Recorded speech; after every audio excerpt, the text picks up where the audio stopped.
নমস্কাৰ। আজি আমি এতিয়া আলোচনা কৰিম শতাংশ আৰু ইয়াৰ প্ৰয়োগ সম্পৰ্কে। শতাংশ মানেনো কি আমি অতি চমুকৈ আলোচনা কৰিব চেষ্টা কৰিম। শতাংশ মানে কি? শতাংশ মানে হ'ল 100ৰ ভিতৰত কি মানে এইটো 100ৰ ভিতৰত শতাংশ মানে কি? 100ৰ ভিতৰত যদি 30 হয় তেতিয়া আমি তাক কি বুলি ক'ম? 30%। 100ৰ ভিতৰত যিমান হয় যদি 100ৰ ভিতৰত 30 হয় ইয়াক লিখাতে কি লিখিম এনেকৈ লিখিম। এইটো কি বুলি কয়? শতাংশ চিন বুলি কয়। আচলতে কি শতাংশৰ লগত ভগ্নাংশ আৰু দশমিক ভগ্নাংশ কি সম্পৰ্ক আছে কৈ দিছো। এইডালে কি বুজাইছে? এইটো কি বুজাইছে? 30 এইডাল কি বুজাইছে? 100 হৰণ বুজাইছে। আচলতে এইটো 100/30 এইটো যেতিয়া ভগ্নাংশ হয়, যদি ভগ্নাংশটোৰ হৰটো যদি 100 হয় তেতিয়া আমি কি কৰিব পাৰিম? লবটো শতাংশ বুলি ক'ব পাৰিম। ধৰি ললো এইটো নহয়, ধৰি ললো আমি এনেকৈ 3 100/3 এটা আছে। ইয়াৰ যদি হৰটো যদি 100 হয় তেতিয়া আমি কি বুলি ক'ব পাৰিম? যে লবটোৰ শতাংশ বুলি ক'ব পাৰিম। কেনেকুৱা? 100/3 ইয়াৰ হৰটো কিমান আছে? 100 আছে। আমি লব আছে 3, ইয়াক আমি এতিয়া কি বুলি ক'ব পাৰিম? 3% বুলি আমি ক'ব পাৰিম। এইটো আমি কি ভগ্নাংশৰ পৰা শতাংশলৈ এনেকৈ নিব পাৰো। শতাংশ বুলি কোৱাৰ লগে লগে আমি শতাংশ চিন দিব পাৰো। এইটো আমি কেনেকৈ দিব পাৰো? এইটো আচলতে কেনেকৈ? এইটো 0 এইটো 1 বুজায়। ইয়াক আমি ধৰি ল'ব পাৰো যে এইডালে 1 বুজাইছে, এইটা হয়তো 0 বুজাইছে, 100 বুজাইছে, 100টো আহি এনেকৈ লাগি গৈছে। এইটো মানে যি 3% মানে সেয়াকে। তাৰমানে কি? যদি হৰটো 100 হয় তেতিয়াহ'লে কি বুলি ক'ব পাৰিম আমি? লবটো সেইটো শতাংশ বুলি ক'ব পাৰিম। যে 100/7 আছে এতিয়া কি বুলি পাৰিম? যদি হৰটো 100 হৈ যায় তেতিয়া কি বুলি ক'ব পাৰিম? এই লবটো কি বুলি ক'ব পাৰিম? লবটো শতাংশ বুলি ক'ব পাৰিম। কি 7/7%। যিহেতু হৰটো 100 আছে এইটো কি লিখিব পাৰিম? এনেকৈ লিখিব পাৰিম। আমি এনেকৈ ধৰিব পাৰো যে এইটো 1 এই দুটা 0 বুলি। এনেকৈ জাষ্ট আমি ভাবি ল'ব পাৰো এইটো শতাংশ। এইটো ধৰা হ'ল যে 4/1 আছে, এইটো ভগ্নাংশ। ইয়াক আমি যে শতাংশলৈ নিব লগা হয়, শতাংশ নিব লাগিলে মানে কি এইডাল চি আনিব লাগিব। এইডাল চি আনিব লাগিলে কি কৰিব লাগিব? হৰটো সদায় কি হ'ব লাগিব? 100 হ'ব লাগিব। এইটো আমি ধাৰণাটো ৰখা ভাল কি যে হৰটো যদি 100 কৰিব পাৰো তেতিয়াহ'লে কি লবটো যিমান থাকে সিমানে শতাংশ হৈ যাব। 100 কৰাৰ কাৰণে আমি কি কৰিব লাগিব? আমি যদি দীঘলীয়া ফৰ্মুলা কৰিব লাগিব, এনেকৈ দিব লাগিব যে আমি হৰটো যিকোনো উপায়ে 100 কৰিব লাগিব। হৰটো 100 কৰাৰ কাৰণে কি কৰিব পাৰি?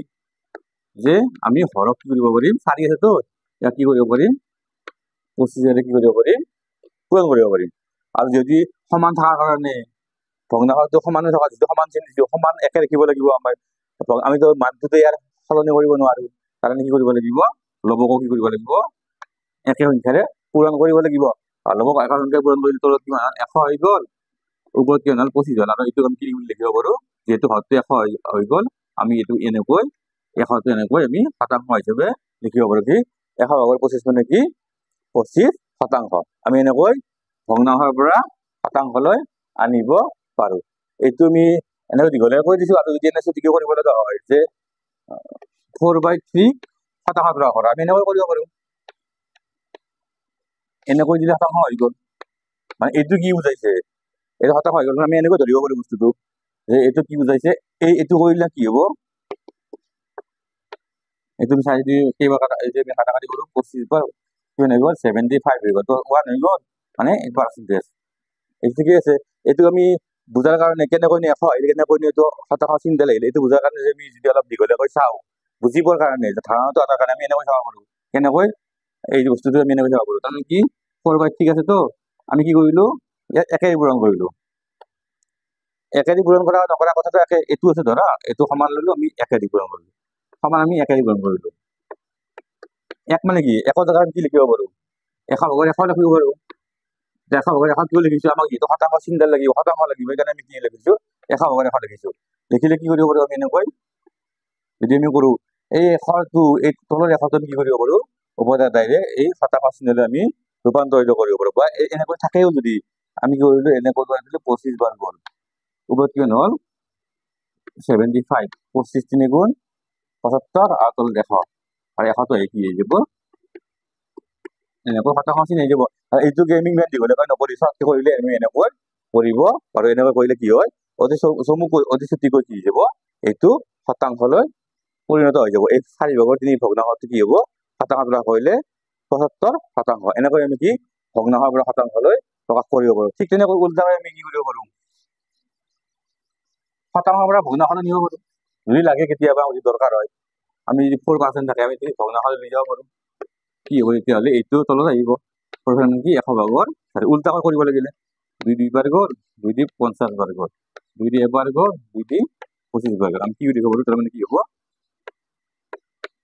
25 ভাগৰ 1 এইটো ভগ্নাংশ 4 মানে কিমান 25 ভাগৰ 1 আমি এনেকৈ কৰিব পাৰো আৰু এইটো আমি কি কৰিব পাৰো শতাংশটোক আমি দশমিক ভগ্নাংশলৈ নিব পাৰো তোমালোকে নিশ্চয় জানাই দশমিক ভগ্নাংশ কেনেকৈ নিব পাৰি কেনে দশমিক ভগ্নাংশ মানে কি এইটো জানা এই দশমিক ভগ্নাংশ নিব লাগিলে কি কৰিব 4 মানে কিমান 100 ভাগৰ 4 আৰু এইটো কি দশমিক ভগ্নাংশ নিলে কি হ'ব দশমিক ইয়াত থকা ধৰি ললো ইয়াত দুটা শূন্য আছে দশমিক কি হ'ব দুঘৰ এইপিনে আহিব বাওঁতে আহিব আহিলে কিমান হ'ব ইয়াত এটা 4 দিব লাগিব মানে কি হ'ব ইয়াত এটা 4 দিব আৰু এটা মিটাৰ শূন্য দি দিলো মানে এইটোৱে সমস্যা মানে কিমান 0.04 মানে 4% মানে কি 4% মানে কিমান 0.04 এইটো হ'ল দশমিক ভগ্নাংশ